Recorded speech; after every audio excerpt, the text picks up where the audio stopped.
পবিত্র ঈদুল আজহা উদযাপনে প্রস্তুত দেশবাসী। আবহাওয়া বিবেচনায় প্রধান জামাত হতে পারে বায়তুল মোকাররমে। বিশ্ব মুসলিমদের প্রতি রাষ্ট্রপতি প্রধানমন্ত্রীর শুভেচ্ছা। বাংলাদেশ সহ বিশ্ব মুসলিমের প্রতি পবিত্র ঈদুল আজহার শুভেচ্ছা। দল মত ধর্ম বর্ণ নির্বিশেষে দেশবাসীকে পবিত্র ঈদের শুভেচ্ছা জানায়। ঈদ মোবারক।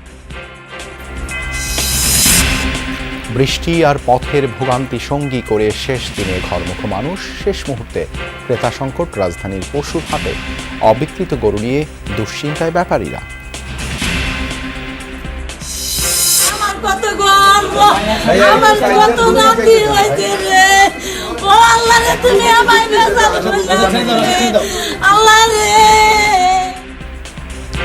আদ্দিন হাসপাতালে 6 নবজাতকের অস্বাভাবিক মৃত্যুর ঘটনায় মামলা দায়ের। দোষীদের বিরুদ্ধে কঠোর ব্যবস্থার হুঁশিয়ারি স্বাস্থ্যমন্ত্রী। সকালে আসবো রিলিজ নেওয়ার জন্য, কিন্তু যখন রাত্রে শুনি যে সব অসুস্থ, আমি আর্জেন্ট মোটরসাইকেল দিয়ে টান দিয়ে চলে আসছি। কি জানি হয়েছে, আগে বাই করে নাই, আগে বাই করলো আমার নাতিন ভাই মেরে ফেলছে আমাদের বাচ্চাদেরকে। ওনারা কোনো অবহেলার কারণে মারা গেছে।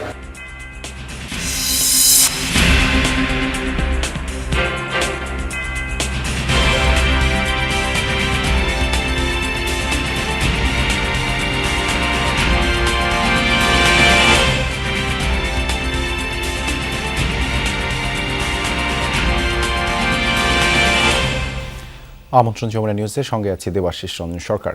এতক্ষণ শিরোনাম দেখছিলেন। রাত পোহালেই মুসলিমদের অন্যতম প্রধান ধর্মীয় উৎসব ঈদুল আজহা। আনন্দ আর ত্যাগের মহিমায় কোরবানির ঈদ উদযাপনে প্রস্তুত দেশবাসী। প্রধান জামাতের জন্য জাতীয় ঈদগাহ সেজেছে নতুন সাজে। সেখানে সকাল 7:30 ঈদের নামাজে শামিল হবেন রাষ্ট্রপতি ও প্রধানমন্ত্রী। রাজধানী জুড়ে নেওয়া হয়েছে কঠোর নিরাপত্তা ব্যবস্থা। ভোগের তুলনায় ত্যাগের মহিমায় ঈদ উদযাপনের উপর গুরুত্ব দিয়েছেন ইসলামী চিন্তাবিদরা।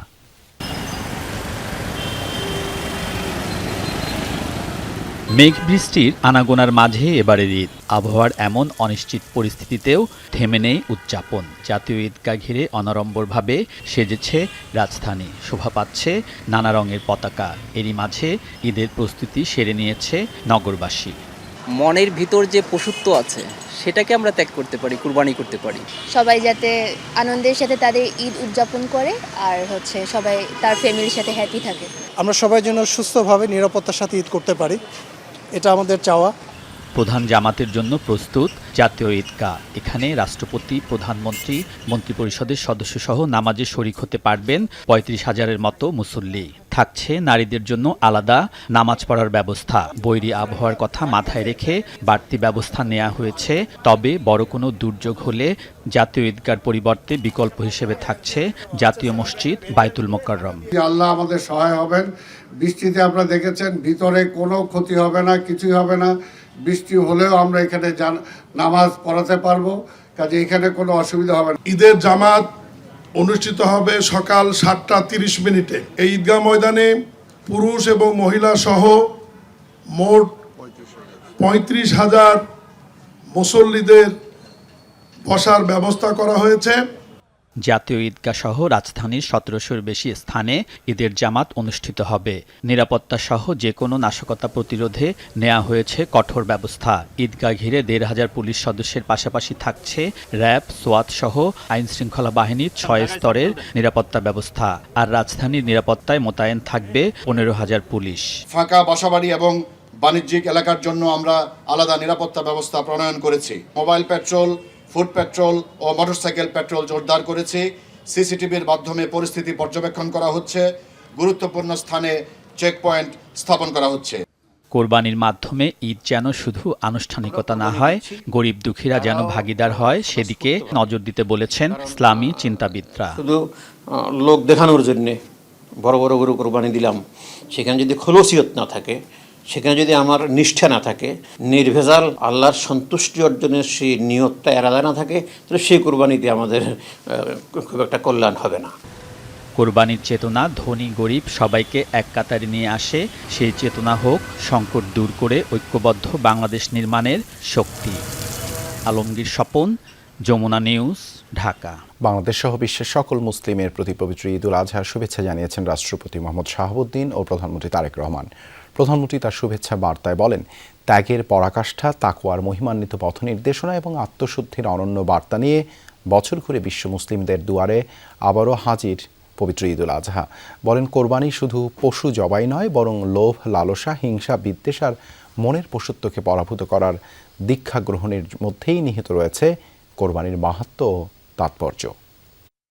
ত্যাগের পরাকাষ্ঠা, তাকওয়ার মহিমান্বিত পথ নির্দেশনা এবং আত্মশুদ্ধির অনন্য বার্তা নিয়ে বছর ঘুরে বিশ্ব মুসলিমের দুয়ারে আবারও হাজির পবিত্র ঈদুল আজহা। বাংলাদেশ সহ বিশ্ব মুসলিমের প্রতি পবিত্র ঈদুল আজহার শুভেচ্ছা।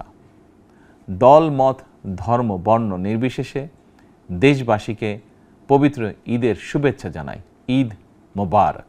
ঈদ উদযাপনের রাজধানী ছাড়ছে নগরবাসী। বুধবার সকালে মুষলধারে বৃষ্টির মধ্যেই বাস, ট্রেন, লঞ্চে চড়ে যে যেভাবে পেরেছেন ফিরেছেন বাড়ি। তবে বৈরী আবহাওয়ার কারণে কিছু সময় লঞ্চ চলাচল বন্ধ রাখে বিআইডব্লিউটিএ। বুধবার সবগুলো ট্রেনই সময় মতো ছেড়ে গেছে। তবে যারা ছাদে চড়েছেন বৃষ্টির কারণে তারা পড়েন ভোগান্তিতে। সড়কমন্ত্রীর দাবি, এবার নির্বিঘ্নে হচ্ছে ঈদ যাত্রা। পড়ছে মুষলধারে বৃষ্টি, এরই মাঝেই ট্রেনের ছাদে চড়ে বাড়ির পানে ছুটে চলা। জীবনের ঝুঁকি থাকলেও পরিবারের সাথে হবেন কোরবানিতে শামিল। এটি কমলাপুর রেল স্টেশনের সকালের চিত্র। আজ সবগুলো ট্রেনই সময় মতো ছেড়ে গেছে, তবে বগিগুলোই ছিল গাদাগাদি অবস্থা। টিকিট কাটা থাকলেও অনেকেই পাননি বসার আসন। বাড়িতে যাইতে হবে, মা বাবার সাথে ঈদ করতে হবে।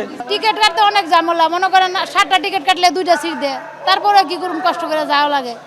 টিকিট অবশ্যই, টিকিট কাটার পরও ট্রেনে উঠতে খুব কষ্ট হইতেছে। সদরঘাট লঞ্চ টার্মিনালেও ছিল ভিড়। সকালে বৈরী আবহাওয়ার কারণে কিছু সময় লঞ্চ বন্ধ করে বিআইডব্লিউটিএ। পরে পরিস্থিতি স্বাভাবিক হলে সতর্কতার সাথে শুরু হয় চলাচল। দেশের বাড়িতে যাচ্ছি, সবার সাথে ঈদ করব, খুব আনন্দ লাগতেছে আর কি। ঝড় বৃষ্টি উপেক্ষা করে তাও যেতে হবে আর কি। কষ্টের মাঝখানেও তারপরও যাচ্ছি আনন্দের সাথে ঈদ করার জন্য।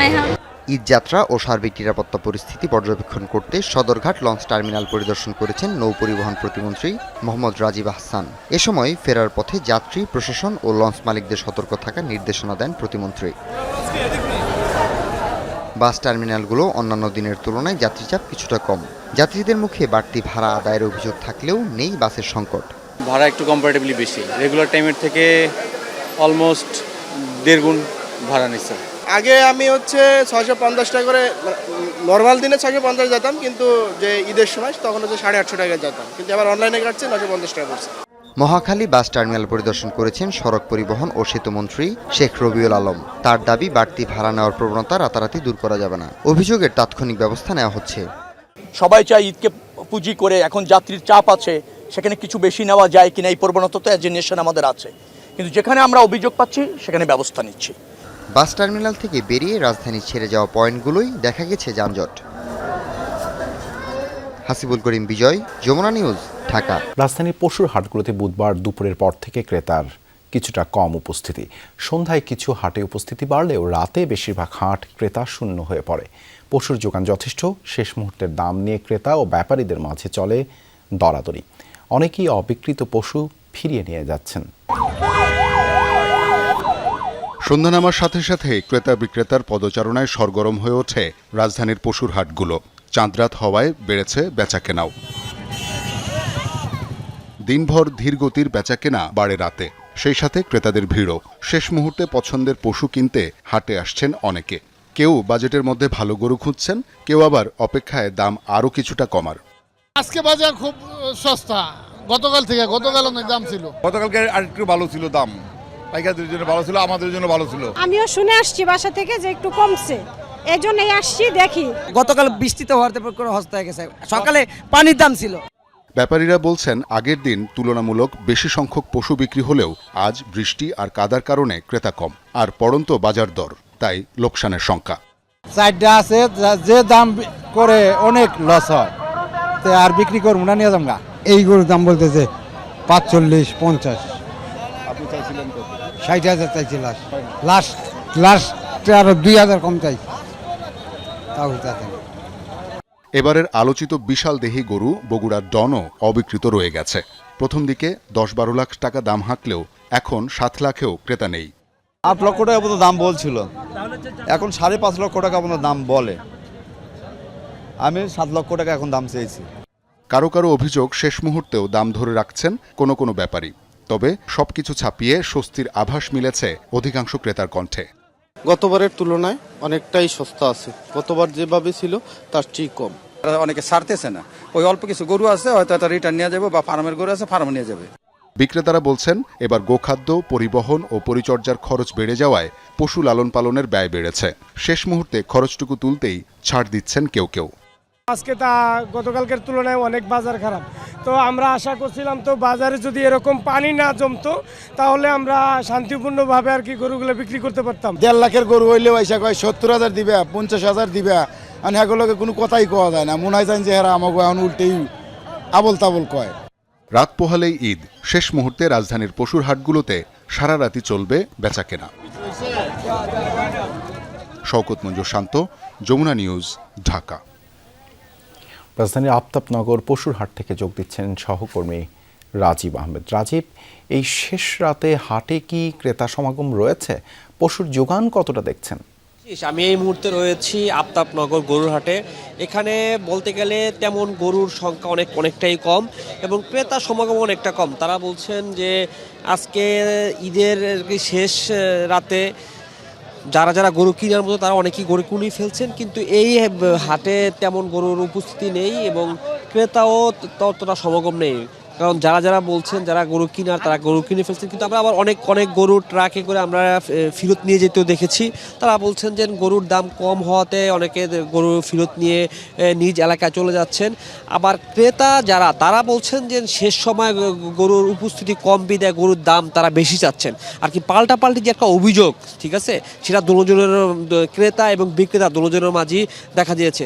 আমরা যেমন কয়েকজনের সাথে কথা বলেছি, যেমন একজনের ক্রেতার সাথে যদি আমরা একটু কথা বলি যে আজকে কি অবস্থা হাটে গরুর দামের কি? হাট বোঝা যাচ্ছে না, একবার দেখা যাচ্ছে বেশি, একবার দেখা যাচ্ছে কম। মানে এরা এখন আবার মনে করেন যে লবিং এর মতন করে ফেলাইছে। এদের গরু এরাই দাম করে, এরাই আবার বিক্রি করে। আমরা যদি একজন গরু বিক্রেতার সাথে কথা বলি যে কি অবস্থা, হাটের অবস্থা কি কিরকম? হাটের অবস্থা আগে তো তেমন সুবিধা ছিল না, এখানকার কি মোটামুটি ধরনের সুবিধা আর কি। দাম কিরকম দাম পাচ্ছেন আপনারা? দাম মোটামুটি ধরেন ভালোই পাচ্ছি আর কি। ক্রেতা বিক্রেতাদের ভিতরে আর কি যে কথা, কিন্তু তারা বলছেন যে আর শেষ সময়ে গরু হাটে অন্য সময়ের তুলনায় গরুর সংখ্যা কম এবং ক্রেতাও কম। সবাই বলছেন যে যারা গরু আগে কিনে ফেলেছেন এবং যারা কিনতে পারেননি এখনও তাও তারা অভিযোগ করছেন যে চওড়া দাম চাচ্ছেন, কিন্তু গরুর বিক্রেতারা বলছেন যে গরুর দাম কম হয় তারা গরু ছাড়ছেন না।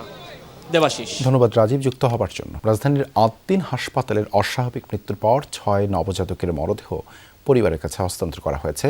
স্বজনদের অভিযোগ কর্তৃপক্ষের গাফিলতিতে এই মৃত্যু। এই ঘটনা উচ্চ পর্যায়ের তদন্ত কমিটি গঠন হয়েছে। 72 ঘন্টার মধ্যে প্রতিবেদন দেবে তারা। প্রতিবেদন পাওয়ার পর দোষীদের বিরুদ্ধে কঠোর শাস্তির ঘোষণা দিয়েছেন স্বাস্থ্যমন্ত্রী।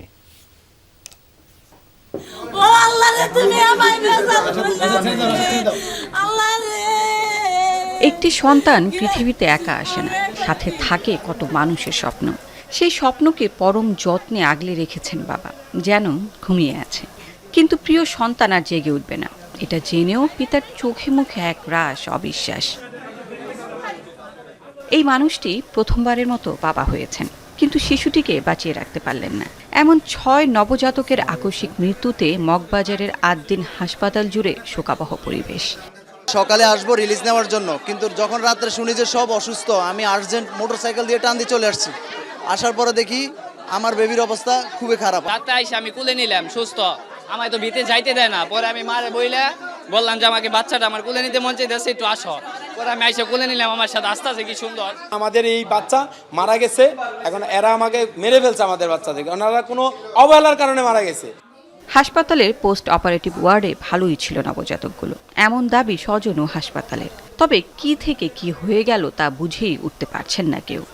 ওয়ার্ড ভালো নাই, ওয়ার্ডে কি জানি হয়েছে, আগে বাই করে নাই, আগে বাই করলো আমার নাতির আগে 3টা বাচ্চা হইন গাইছে। টাকা জমা দেওয়ার আগে লাইসেন্সটা চেক করে, ওর লাইসেন্স চেক করতে গিয়ে লাইসেন্স না দিয়ে আর আমার বিল করা শুরু করেছে, আমার বলে টাকা দিয়েছি। হাসপাতাল কর্তৃপক্ষের দাবি চিকিৎসায় কোনো গাফিলতি ছিল না, তারাও চান কারণ বের হয়ে আসুক। বাচ্চাগুলো যখন ডেলিভারি হয়েছে সবাই হেলদি বেবি ছিল এবং হেলদি বেবি মায়ের পাশেই ছিল। হঠাৎ করে কেন বাচ্চাগুলো অসুস্থ হলো, কেন মারা গেল, এটা তো তদন্ত সাপেক্ষে বের করতে হবে কজ অফ ডেথটা। তদন্তের পর দোষীদের বিরুদ্ধে কঠোর ব্যবস্থা নেয়ার হুঁশিয়ারি দিয়েছেন স্বাস্থ্যমন্ত্রী। আমরা যথাযোগ্য যা প্রয়োজন, যতটুকু শাস্তির দরকার সেটা আমরা ব্যবস্থা করবো। এটা থেকে অন্যান্য জায়গায় আমরা মেসেজ করব। আইন শৃঙ্খলা বাহিনীর বিভিন্ন সংস্থা শিশু মৃত্যুর তদন্তে কাজ শুরু করেছে বলে জানিয়েছে পুলিশ। 6 জন এ পর্যন্ত আমরা যেটা জেনেছি, 6 জন শিশু ছিল, 6 জন মারা গেছে। কারণটা কি জানেন? না, কারণ যেটা মানে কি কারণে মারা গেছে কারণটা নির্ধারণ করা সম্ভব নয়। আমাদের সিআইডি এক্সপার্ট টিম আসছে। বিকেলে 6 নবজাতকের মরদেহ হস্তান্তর করা হয় স্বজনের কাছে। এসো কতটা কঠিন, সন্তান হারানোই মায়ের আহাজারির দায় কে নেবে?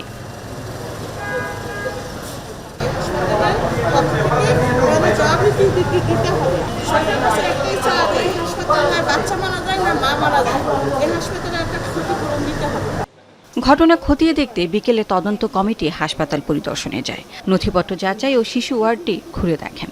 তদন্ত শেষ না হওয়া পর্যন্ত সিলগালা থাকবে হাসপাতালের নবজাতক ওয়ার্ডটি। লাভলি বিথি, যমুনা নিউজ, ঢাকা। মুজদালিফা থেকে পাথর সংগ্রহ করে মিনায় ফিরেছেন হাজিরা। আল জামারায় শয়তানের প্রতীক লক্ষ্য করে পাথর ছুঁড়েছেন তারা। ফজরের নামাজ আদায় করেই মিনার উদ্দেশ্যে রওনা হন হাজিরা। পাথর নিক্ষেপ শেষে আল্লাহর সন্তুষ্টি লাভের আশায় পশু কোরবানি দেন। এরপর জামারা থেকে বেরিয়ে পুরুষরা মাথা মুন্ডন করেন, নারীরা 2 ইঞ্চি পরিমাণ চুল ছাঁটেন। গোসল শেষে ইহরামের কাপড় বদল করেন হাজিরা। স্বাভাবিক পোশাকে মিনা থেকে মসজিদুল হারামে গিয়ে 7 বার কাবা শরীফ তাওয়াফ করেন। 11 ও 12 জিলহজ সেখানে অবস্থান করে হজের বাকি আনুষ্ঠানিকতা শেষ করবেন হাজিরা।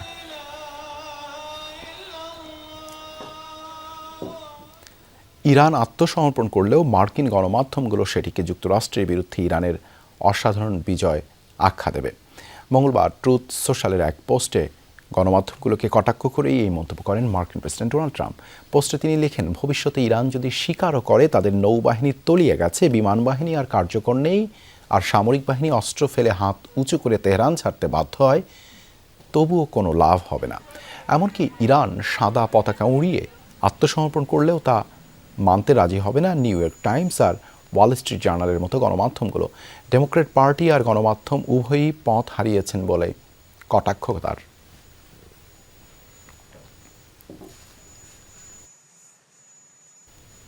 এই ছিল যমুনা নিউজে এতক্ষণ সাথে থাকার জন্য ধন্যবাদ সবাইকে।